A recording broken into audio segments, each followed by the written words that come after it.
Criza coronavirusului în România se amplifică pe zi ce trece, iar autoritățile ne spun că încă țara noastră nu a atins vârful pandemiei.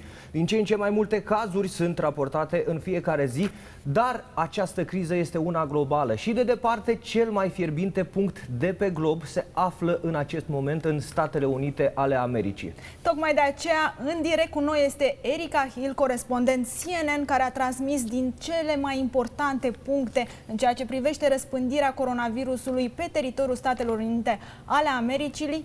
Să o salutăm pe Erica. Hello Erica, and thank you so much for taking time to be with us today. First of all, I'm so glad to see you. You are safe, you are good.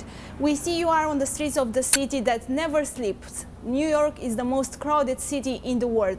What's the atmosphere right now there, and how do people from New York handle the authorities' recommendations? Well, it's much quieter here on the streets of New York. As you can see, there is still some traffic. Some cars are out. We do see people out walking, riding bikes. There are still essential workers who are going to their jobs, but it is far quieter than normal. And the majority of the people you see are wearing masks, even if they are out going running. And the governor here in New York State today announcing a new order that will go into effect 3 days from now, which says all New Yorkers must cover their face with either a cloth or a mask if they are going to be within 6 feet of another person while they're outside. Well, Erica, in United States are more than 500,000 persons infected with the coronavirus. Tell us, please, what is the situation in the hospitals right now? So the hospitals, it really depends on where you are. It depends on the city, and sometimes even within the city, it depends which hospital you're in. I can tell you that here in New York State, there was a lot of concern from the beginning that the hospitals would not have enough beds, that there would not be enough protective equipment for all of the staff, the doctors, the nurses, the clerks in the hospitals, and most importantly, concerns about ventilators, those breathing machines.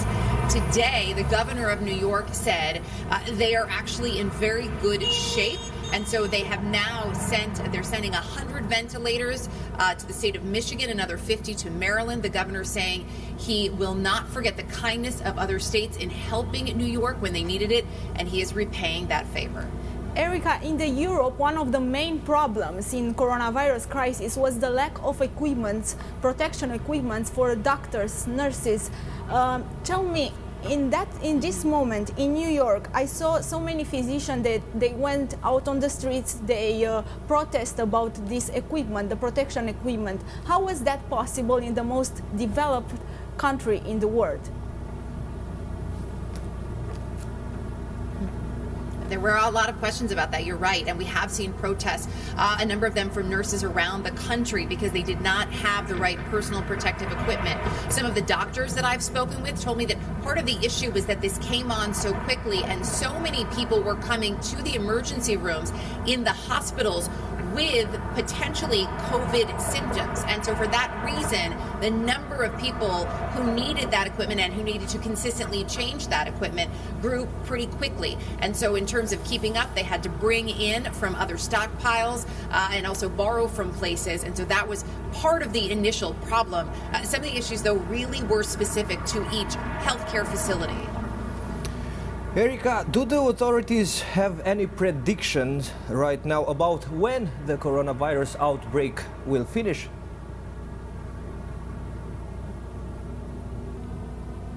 Well, one of the most important things that we're hearing from the experts here in the United States is that it is very likely this virus will come back. Probably next winter.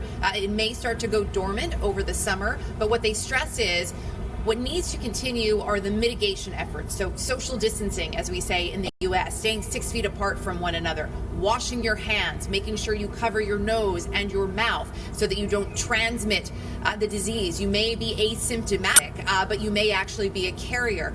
As long as those continue, officials are confident that they can start to get a handle on things.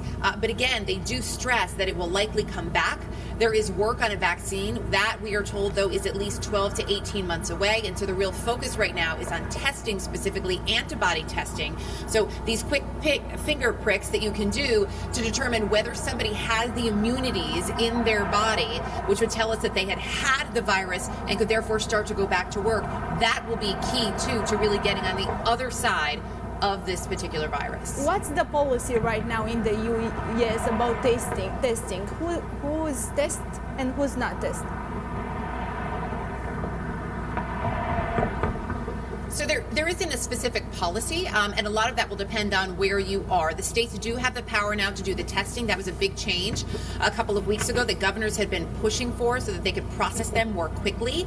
And there are different testing sites depending on where you live. In the state of New Jersey, which is just across the Hudson River from us here in New York, the first saliva testing facility opened today. It's a drive-through facility. You have to have an appointment, but that will also offer quicker test results. In the city of Los Angeles, there are 10 million residents across Los Angeles. The mayor there said anybody now with COVID-19 symptoms can get a test, ideally either the same day, perhaps the next day. So it's opening up in different cities depending on where you are. Erica, another crisis after coronavirus will be the economic one. What are the signals of economic experts with this situation? There is a lot of genuine concern. The unemployment numbers alone have really stopped people in their tracks. More than 16 million people applying for unemployment in this country in just the last 3 weeks. The state of Connecticut, which is just next to New York, it's a small state in the United States, but they said today in the last month they have had as many residents file for unemployment benefits as they normally see over the course of 2 years. New unemployment numbers will be released tomorrow. There's a lot of concern about what those numbers will be. And we also got retail sales numbers today for the month of March. Keep in mind, much of the country was only shut down or put on pause in effect for half of the month, and yet retail sales were down more than 8%. So there are a lot of points of concern here. Businesses are closed as they are across much of the world. Restaurants, many restaurants are closed, some still offering delivery or takeout depending on where you are. But essentially business has stopped. People don't have a lot of disposable income, and the United States is a consumer-based economy. So if consumers are not spending, you can see what the fallout will be. Erica, as a journalist, you see so many stories. Like, we are storytellers, right? We are just telling the story to the people from their homes. Tell me, what's the story that really impressed you? Maybe a patient, maybe a doctor.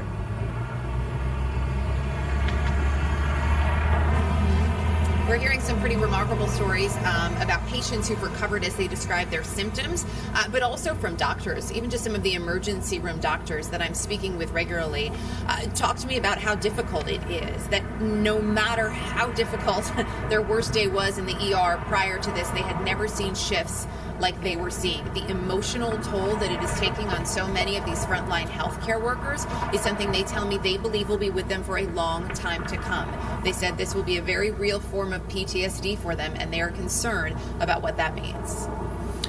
Erica, what is the biggest fear right now in US? The fear to be infected or the fear to lose your job?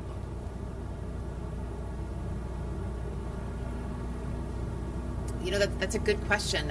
It probably depends who you ask.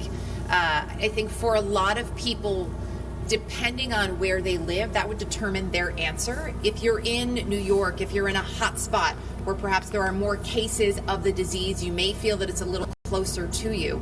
But across the country, it is nearly impossible to find a community that hasn't been touched in some way by the economic fallout, and that is something we're going to see continue. We just heard today the mayors of New York and Los Angeles warning there won't be any large gatherings likely before 2021. That means concerts, sporting events, most schools not going back. A lot of colleges talking about not returning, university classes perhaps not starting on campus again until next January. So there is concern that even for those who may not have lost their job about what could to become. Thank you so much, Erica, for this interview. Take care of you, be safe, and hope to see you soon. Thank you so much. Thank you so much. Thank you. Thank you. Stay well.